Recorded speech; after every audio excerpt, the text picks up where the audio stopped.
Have you ever played a Flam Paradiddle-diddle before?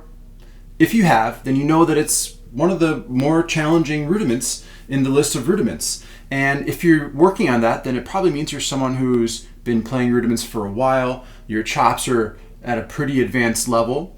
But that doesn't mean that this doesn't have its challenges still. So today, I want to go over just one exercise that can change this for you. And it will change the way you approach a lot of grace notes in your playing, whether they're flams or drags. The way we think about practicing changes. And that's a really powerful thing because we don't always need to put more time into our practicing. We need to practice a little smarter. We need to practice with a little more intention and zero in, focus in on specific spots of what we're working on. So that's sort of what we're going to do right now, okay?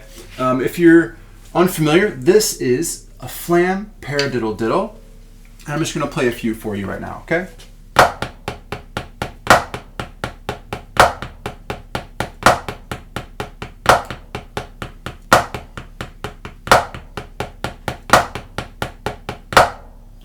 All right, they have a nice flow to them, but there's a tricky spot.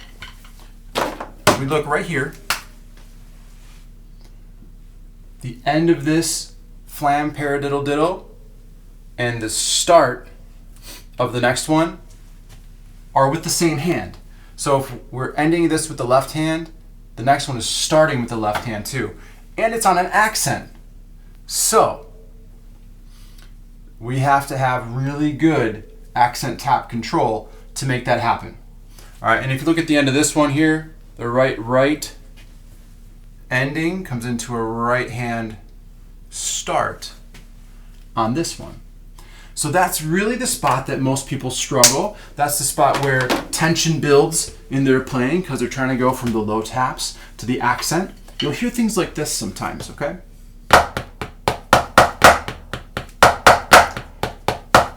Because you know you got to get this hand up for an accent. So it comes up too early here. All right, and that was an exaggerated attempt. You might just hear a little bit of a crescendo like this, where it's a little more subtle, but it's still happening. So we want to work on that part of the rudiment and zero in on it. So for this exercise, we're essentially going to take away these notes. We're not going to play them. Okay? We're going to think them in our head. We're going to subdivide them as we count. But we're just going to play the highlighted stickings. Okay? Because that's the spot that we need to work on. That's the spot we need to zero in on. So we're just going to get rid of the other stuff. Here we go. I'm going to go pretty slow, right? Flam-a-diddle-diddle, flam-a-diddle-diddle, flam-a-diddle-diddle, flam-a-diddle-diddle, flam-a-diddle-diddle, flam. All right, so that's how it goes. You could start slower than that if you need to, but it allows your brain to give it the intention, the focus that it needs right there to create a good clarity in your playing. You got to squeeze this flam in there too. And that's another thing that can cause to sort of whatever sort of chaos you might have in that moment of that rudiment. Because frankly, the first part of this rudiment is just a Flam Paradiddle, so it's not that bad. We do it again.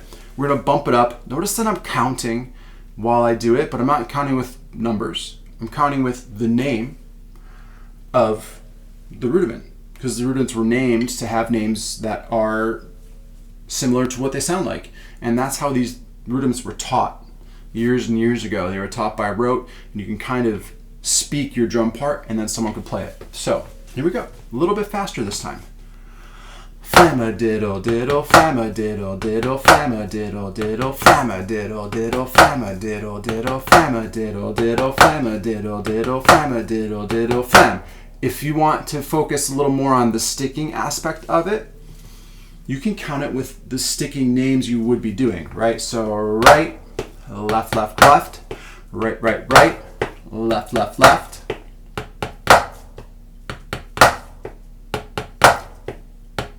Let yourself feel that space in here though, so all of this timing lines up properly, okay? Then you're going to slow it down. And when you slow it down, you're going to put all of the sticking back in. Here we go. Flam-a-diddle-diddle, flam-a-diddle-diddle, flam-a-diddle-diddle, flam-a-diddle-diddle, flam. So that's it. That's the exercise. But we talked about intention. So now let me break down what I want you to be thinking about at a deeper level while you work on this. So when you're here, these two notes gotta stay down, right? They're staying low. But this one has to lift up. And that can be focused on even more by taking the flam out, okay? And just do that at whatever tempo you need to. All right, now if you go back, I made a video about the ultimate snare drum exercises, and in that is an accent tap exercise. And that exercise is really what this boils down to. If you break it down enough, most of our challenges in drumming come down to accents and taps and our ability to do them with extreme softs and extreme accents and at different speeds. This is a very fast low, low, high. We got to get from a tap to an accent very quickly. So you can do just an accent tap exercise to get this going. Here's a simple one you can do. Ready? All right.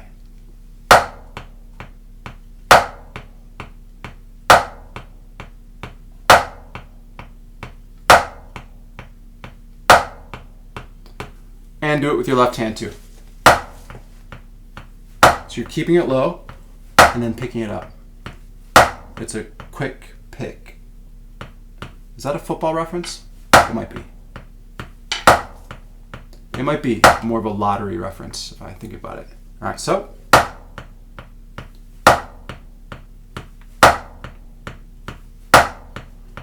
You can also do it hands together.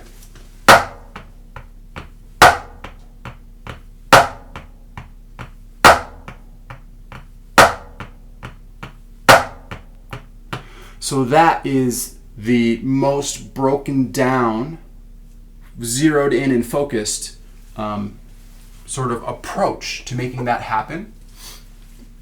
But then put it back into context to do the exercise we previously did with that sticking and with that flam. And then put all the stickings back in.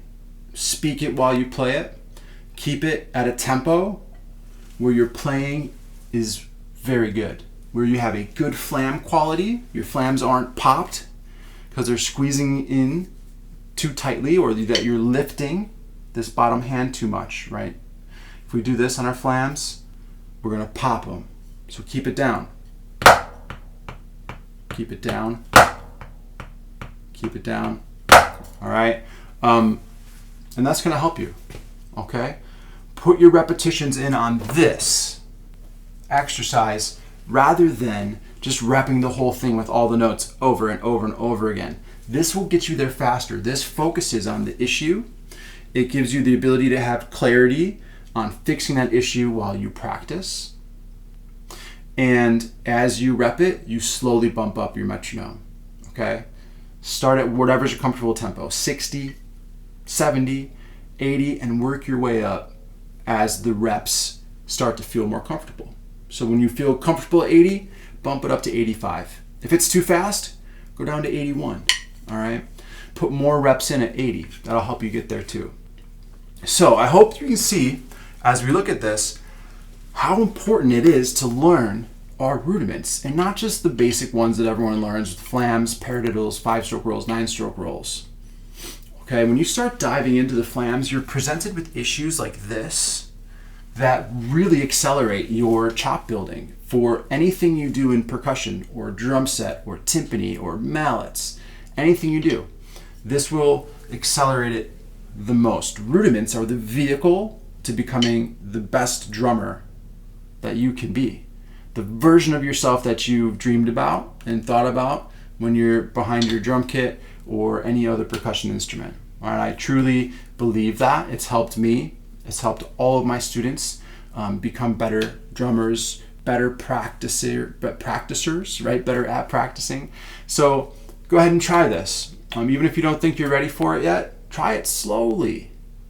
Just keep it real slow, and it'll be okay. It'll help you get better at something else that might help you fix something you've been struggling with somewhere else. All right, so keep drumming, and if you've liked this video, subscribe so you don't miss any more. Put in the comments what you want to see. Share this with a friend. I want to make more videos that will help you on your drumming journey. All right, so good luck, have fun. I'll see you next time.